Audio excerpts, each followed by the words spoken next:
Hi, welcome back to the channel. Please remember that while I did work as a dealership master technician for 17 years, I'm currently in no way whatsoever affiliated with any automotive manufacturer. All opinions expressed are my own, and any and all trademarks are the property of their respective owners. Today, I'm going to show you how to remove and replace the passenger side exhaust manifold on a 2010 Toyota Tundra.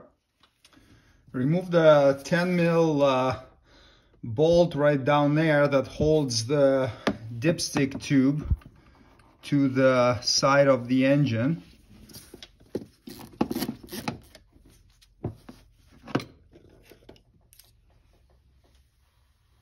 Remove the front wheel with a 22 mil socket.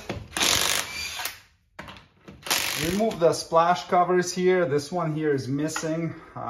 We have just the front one, so there's a few clips you gotta pull out. Get it out of the way. Remove the clips holding this downstream oxygen sensor wire to the brackets, and then unplug the sensor connector up top.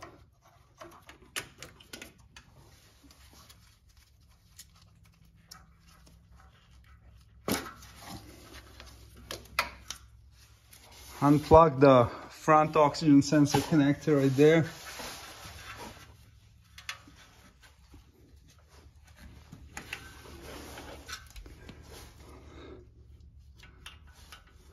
Remove these two 14 mil bolts here.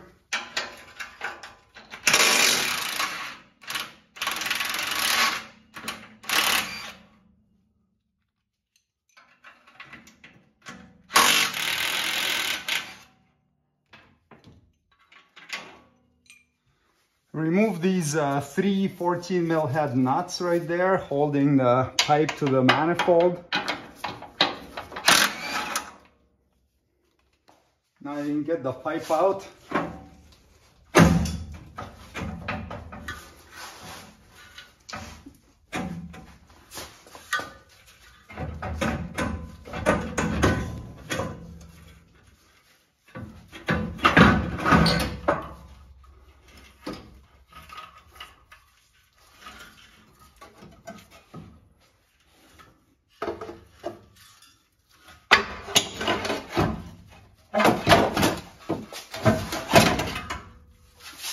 Take off these four 10 mil nuts holding the heat shield on. That will give you some room to, once you get the heat shield off, it will give you a little more room over here to get the manifold out.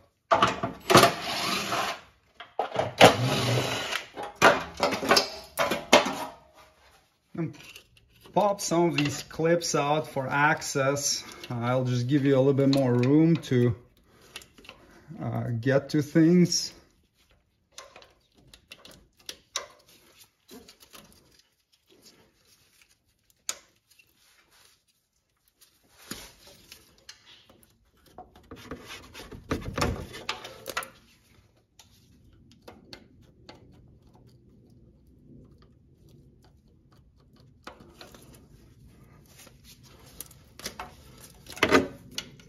Get this 10 mil head heat shield bolt out.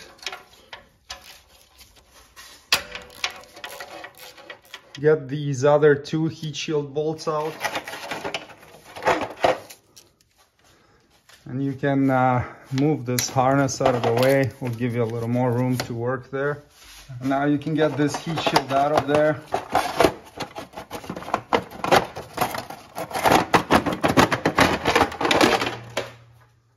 Take out these two 10 mil, they're usually nuts, but this one has bolts for the air injection pipe. It's a good idea to put some penetrating fluid on all of these exhaust nuts because they're usually a bit rusty, so this will help you get them out easier. I always take out these two nuts right here that hold this little heat shield because that makes the manifold easier to come out.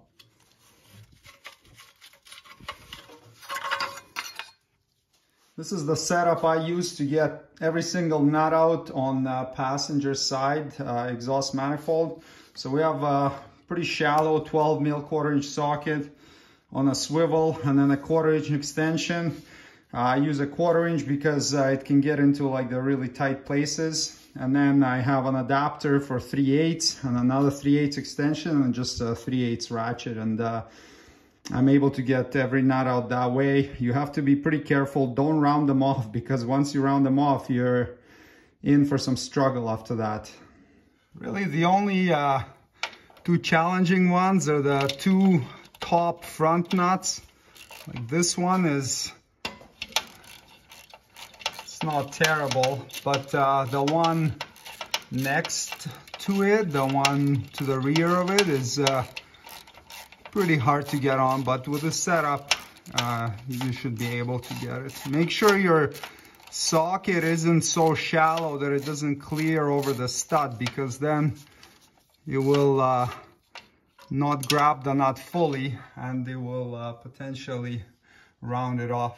So the other tricky nut is that one located right there. The top one second from the front, and we can get it out using the same method.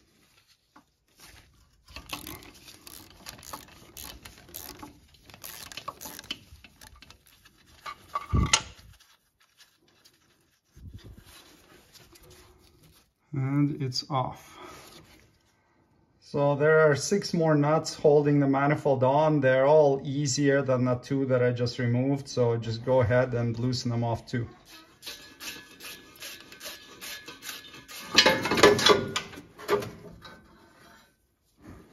Now that all the nuts are out, you can get the manifold out. It's a pretty tight squeeze.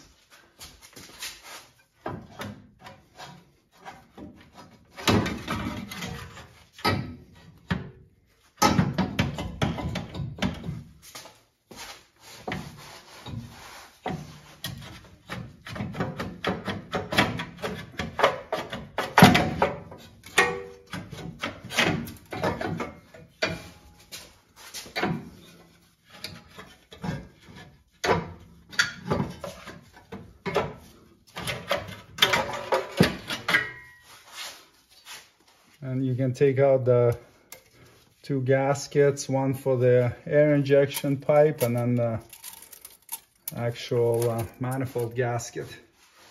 Now clean the mating surface on the cylinder head. I use just a sharp straight razor blade to clean off all the hardened deposits, and then you can use like a Scotch-Brite pad afterwards and just smooth it all out. So don't use a grinder or a power wheel, because that can damage the aluminum and create a gouge in it, and then that's not going to seal and you're going to have an exhaust leak. So clean it until it's really nice and smooth to the touch and there's no crust or gunk left on there. The manifold itself, it's made of steel, so you're definitely safer to use a grinder on it. Just don't use like a really hard sandpaper wheel, because it can also eat away at it. But you can definitely clean it with a grinder or like a wire wheel, as long as you don't go crazy on it. Once the mating surface on the cylinder head is clean, clean the mating surface on the exhaust manifold. Install a new exhaust manifold gasket and a new air injection pipe gasket. Install the exhaust manifold with 10 nuts. Tighten the 12mm nuts to 15 foot-pounds and 2 10mm nuts to 7 foot-pounds. Install this little heat shield first with the 2 nuts and tighten to 4 foot-pounds. And then install this big heat shield for the manifold and tighten to 7 foot-pounds. Reattach the dipstick tube with a 1 bolt and tighten it to 6 foot-pounds. And reattach and reclip the harness for the power steering pump and for the front diff actuator. Reinstall the splash cover with the clips.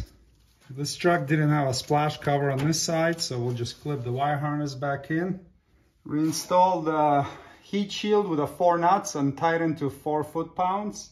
Clean all the exhaust pipe flange mating surfaces. Install new gaskets on both sides.